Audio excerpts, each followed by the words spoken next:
بسم اللہ الرحمن الرحیم۔ السلام علیکم، میں ہوں محمد عثمان اور آپ دیکھ رہے ہیں پروگرام حرف راز اور یہ مقبول جان کے ساتھ۔ ناظرین، آج وزیراعظم پاکستان نے انتخابی اصلاحات سے متعلق گفتگو کی اور یہ کہا کہ پاکستان کے اندر انتخابی اصلاحات جو ہیں وہ وقت کی اہم ضرورت ہے، اور خاص طور پر انہوں نے سینٹ انتخابات کا ذکر کیا اور یہ انہوں نے الزام عائد کیا کہ اس سے پہلے جو ہے پیسے کی ریل پیل چلتی رہی ہے، اور انہوں نے اپنے اقدامات کا ذکر کرتے ہوئے کہا کہ 20 MP انہوں نے اس سلسلے میں فارغ بھی کیے تھے۔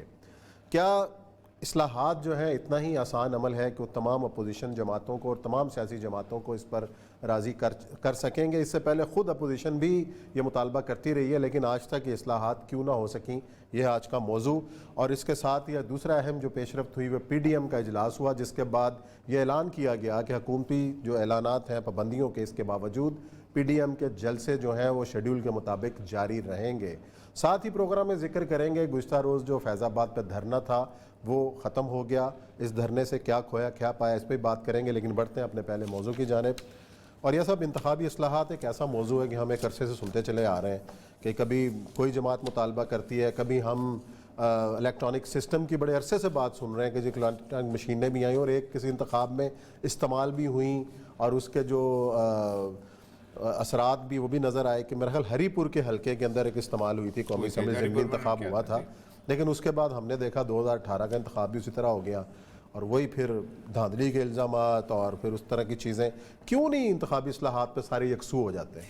عثمان صاحب دیکھیں، جہاں تک ٹیکنالوجی، پہلے عمران خان کے 3 بنیادی چیزیں لے لیتے ہیں، پھر اس کے بعد کمپیریزن کرتے ہیں، کر سکتے ہیں کہ نہیں کر سکتے، اور کیوں نہیں اب تک ہوتا رہا۔ عمران خان صاحب نے کہا ہے ایک تو یہ ہے کہ ہم بایو میٹرکس کا رکھیں گے، ٹھیک ہے، اور بایو میٹرکس آپ نے دیکھا ہوگا کہ تقریباً 6 کروڑ لوگوں کے پاس موبائل ہے، اور آپ نے جب موبائل لگانا تھا تو بایو میٹرکس میں یہ ہے کہ ایک آدمی کو آپ گھماتے پھریں گے، بایو میٹرکس لگایا، آپ بازار میں چلتے ہوئے ووٹ دے دیں گے، ایسی کوئی مسئلہ تو ہے نہیں، آپ نے گایا مشین پیپر سب، اور اس کے لیے پولنگ ایجنٹس کی بھی ضرورت نہیں، باقی چیزوں کی بھی ضرورت نہیں۔ دوسرا انہوں نے یہ کہا ہے کہ ہم باہر کے جو لوگ ہیں ان کو بھی دیں گے، ان کو بھی ہم ووٹنگ کے لیے 90 لاکھ بندے ہیں وہ انٹر کر، ان کو ایک بیسک انٹرسٹ ہے، وہ سمجھتے ہیں کہ عمران خان صاحب نے وہ خرید لیے ہوئے ہیں اور وہ مستقل عمران خان صاحب کے ساتھ رہیں گے۔ ایسا ہوتا نہیں، عمران خان صاحب کی بہت بڑی غلط فہمی ہے۔ میں فوراً ان کے 2 سال کے اندر عمران خان صاحب کا جو امیج ڈسٹارٹ باہر ہوا ہے اتنا پاکستان میں نہیں ہوا۔ جو ڈالروں کی برسات ہونی تھی وہ نہیں ہوئی۔ نہیں، وہ جو ہوتا ہے نا کہ بندے نوکری ڈھونڈتے ہوئے پاکستان میں، جو فیصل وانڈا نے کہا تھا 50,000 نوکریاں، عمران خان صاحب کو نہیں پتا۔ عمران خان سے ایک بہت، عمران خان صاحب نے آج پھر ایک بڑی وہی مثال دی جو ہم ان کو ہاتھ باندھ کے عرض کرتے ہیں کہ کرکٹ سے نکل آؤ۔ انہوں نے مثال دی کہ میں نیوٹرل امپائر لے کے آیا۔ آج عمران خان صاحب کو اندازہ ہونا چاہیے، اس وقت میرے سامنے دنیا کی اخباریں پڑھی ہوئی، یہ واشنگٹن پوسٹ پڑھی ہے، یہ نیو یارک ٹائمز پڑھی ہوئی ہے، اور اس کے ساتھ ساتھ یہ امریکہ کا کانسٹیٹیوشن پڑھا ہوا۔ امریکہ اس وقت اپنے جو ڈیموکریٹک ووٹنگ پیٹرن کے کرائسس سے گزر رہا۔ وہ کہتے ہیں کہ discrediting of the vote began years ago, کہ ٹرمپ نے 1 سال پہلے پلاننگ کی تھی کہ کس طرح میں نے ووٹ کو ڈسکریڈٹ کرنا ہے، اور جہاں جہاں ریپبلکن پارٹیز تھی اس نے جو ووٹر رولز تھے اس کے اندر اس نے گھپلے شروع کر دیے، خود کرائے تاکہ مشکوک بنایا جائے سارے سسٹم۔ سنیں، for instance a poorly conducted data match led Texas to announce in early 2019 that it had identified some 95,000 non-citizens on its registration roll، کہ 95,000 جعلی ووٹ جو ہیں وہ رول کے اندر رجسٹرڈ ہوئے ہوئے۔ اب مجھے یہ بتائیے، وہ ملک جہاں کارنیا تک جو ہے اس کی تصویر لے لی گئی ہو ہر بندے کی، جہاں فنگر پرنٹ سے لے کے آپ کا DNA تک ان کے پاس محفوظ ہو، اس ملک کے اندر اس وقت کرائسس یہ ہے کہ وہ کہتے ہیں، اب واشنگٹن پوسٹ کا ہے abolish the electoral college، کہتے ہیں کریں کیا؟ جو ان کا یہ آئین ہے، یہ اتنا چھوٹا سا آئین ہے، یہ ٹوٹل امریکہ کا آئین، اس آئین کے اندر وہ کہتے ہیں کہ ہمارے جو بڑے تھے فور فادرز جنہوں نے بنایا تھا، انہوں نے کہا تھا جمہوریت نام کو بھول جاؤ۔ ریاستیں جو اپنی بنی ہوئی ہیں پرانی چلی آ رہی ہیں، کیونکہ ظاہر بات ہے جس وقت آ کے لوگ سیٹل ڈاؤن ہونا شروع ہوئے ہیں تو کوئی ہنگری کا تھا اس نے اپنی بنا لی، کوئی جارجیا کا تھا اس نے جارجیا جہاں بنا لی، کوئی انگلینڈ کا تھا تو اس نے بوسٹن وغیرہ کی جگہ کو بنا لی، اس طرح یہ ریاستیں بنتی گئیں۔ تو ان کا یہ ریاستیں پرانی بنی ہوئی ہیں، لوگ جہاں رہتے ہیں، ان کے فور فادر رہتے ہیں، ان کے دادا پردادا کا، ان ریاستوں کو ایک یونٹ تسلیم کرنا صحیح ہے۔ اور یہ جو کہیں 50 بندے مل کے وہ کر لیں. اگر ہم نے ان کو چھیڑا تو پھر ہم امریکہ میں زندہ نہیں رہ سکیں گے, پھر ہر بندہ کہے گا مجھے علیحدہ کر دو. اس لیے انہوں نے ہر ایک کو مکمل طور پہ آزادی دی. ٹرمپ اس چیز کو بہت اچھی طرح جانتا تھا کہ یہ ہے چکر کیا ہے. ٹرمپ نے اس سارے معاملے کو پلے کیا ہے, اور اب وہ کہتے یہ ہیں کہ ٹرمپ جیت گیا ہے اور ٹرمپ جو ہے وہ ہمیں مسائل بنا رہا ہے. آج اوباما کا یہ انٹرویو ہے میرے سامنے NPR کو دیا ہوا. اب اوباما نے یہ کہا ہے کہ ٹرمپ یہ کہتا ہے, اب دیکھیں اب اس ملک کا اندازہ لگائیں اور پھر عمران خان سے اپنی ریفارمز کا اندازہ لگائیں کہ کیا کر لیں گے یہ لوگ. وہ کہتا یہ ہے کہ ٹرمپ صاحب نے کہا ہے کہ جی میں اپنے جو جتنی بھی 8 ہمارے اسٹیٹس ہیں وہ الیکٹرل کالج کو بھول جائیں, ہم اپنے بندے نامنیٹ کریں گے. ٹھیک ہے. اور یہ بڑا کنفرم, اس نے کہا ہے کہ یہ تو لیجسلیچر فیڈرل لیول کی لیجسلیچر ہو چکی ہوئی ہے کہ نہیں جب ایک دفعہ ووٹنگ ہو جائے تو آپ کچھ نہیں کر سکتے, یہ ہم نے قانون بنا دیا. اس نے کہا تم نے قانون بنانا ہے, میں آئین کی بات کر رہا ہوں, تم آئین کے خلاف قانون کیسے بنا سکتے؟ تو قانون تو ہم نے بنایا. تو سارے قانون نل اینڈ وائڈ والی صورت ہے. اس وقت آج جو بائیڈن کی جو تقریر ہے وہ حیران کن تھی. جو بائیڈن کہتا ہے کہ جتنی جلدی ہمیں آپ اقتدار دیں گے, ہمیں ہیلتھ منسٹری کی بریفنگ نہیں دے رہے, ہم کورونا کے کام کرنا چاہ رہے ہیں, ہم فلانی جگہ کام کرنا چاہ رہے ہیں, ہمیں کچھ نہیں کیا جا رہا. وجہ یہ ہے کہ سر یہ ڈیموکریٹک سسٹم پاکستان کا لے لیں, فرانس کا لے لیں, انگلینڈ کا لے لیں, کسی اور کا لے لیں, یہ بیسیکلی ڈیزائن اس لیے کیا گیا ہوتا ہے کہ اپنی مرضی کے لوگوں کو کیسے وہاں اوپر بٹھانا ہے. جس وقت شروع میں برطانیہ میں جمہوریت آئی نا, ماں باپ تو برطانیہ اور فرانس ہے اس کے, صحیح بات. تو اس کے بعد ہوتا یہ تھا کہ انہوں نے کہا نہیں, عام آدمی نہیں, جو بندہ صاحب حیثیت ہے, لارڈ ہے, نائٹ ہے, KB ہے, OBE ہے, وہ رکھے گا. اب وہ ایک بندہ اگر جاتا تھا امریکہ جانے لگتا تھا, اپنی جائیداد بیچتا تھا, تو اس پہ اشتہار لگا ہوتا تھا کہ یہ میں جائیداد نہیں بیچ رہا ہوں, یہ ہاؤس آف لارڈز کی سیٹ بھی بک رہی ہے, جو یہ جائیداد خرید رہے گا وہ خود بخود ہاؤس آف لارڈز میں چلا جائے گا. اسی طرح انہوں نے آج تک اپنا کوئی کانسٹیٹیوشن نہیں لکھا. انہوں نے کہا ہم جب کہتے ہیں کہ ہم ریٹن کانسٹیٹیوشن نہیں مانتے, ہم ٹریڈیشن, ہماری ٹریڈیشن کیا ہے, ہمارا تواتر سید الانبیاء صلی اللہ علیہ وسلم سے چلا آ رہا ہے, سنت رسول کیا ہے. جیسے آپ ٹریڈیشن کہتے ہو ویسے ہماری ٹریڈیشن ہے, لیکن ہماری ٹریڈیشن کو نہیں مانیں گے آپ ٹریڈیشن. اس لیے عمران خان صاحب کا یہ تینوں نعرے, پہلی بات تو یہ ہے کہ میں 1988 میں پہلا الیکشن میں نے کرایا تھا, حافظ حسین احمد صاحب جو تھے ان کا الیکشن تھا, فتح محمد حسین صاحب پہلی دفعہ جیتے تھے, میں ریٹرننگ آفیسر تھا.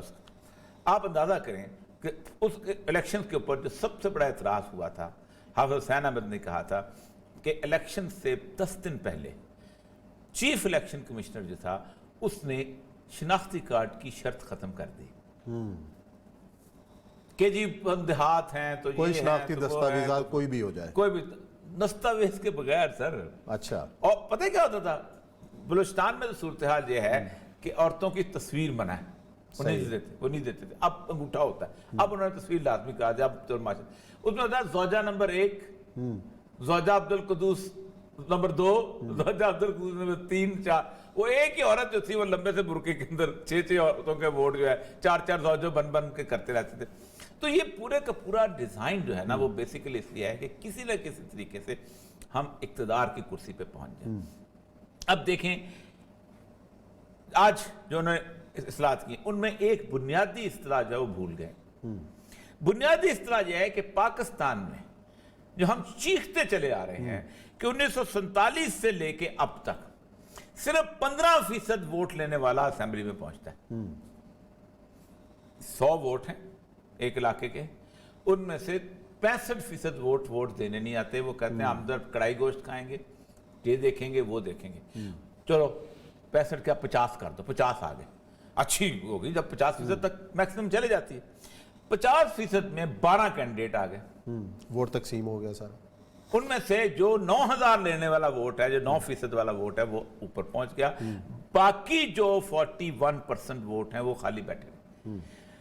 97 دنیا کے ملک ہیں, خان صاحب کو کوئی نہیں بتاتا, سمجھ نہیں آتی کیوں نہیں بتاتا. 97 جو دنیا کے ملک ہیں جمہوری, یہ جن میں ناروے شامل ہے, جن میں ڈنمارک شامل ہے, جن میں کیا نام ہے سویڈن شامل ہے, جس میں جرمنی شامل ہے, جس میں ویانا اسٹریا شامل ہے, جس میں سرت, یہ سارے پروپورشنل ریپرزنٹیشن پہ چلتے ہیں, متناسب نمائندگی کی بنیاد.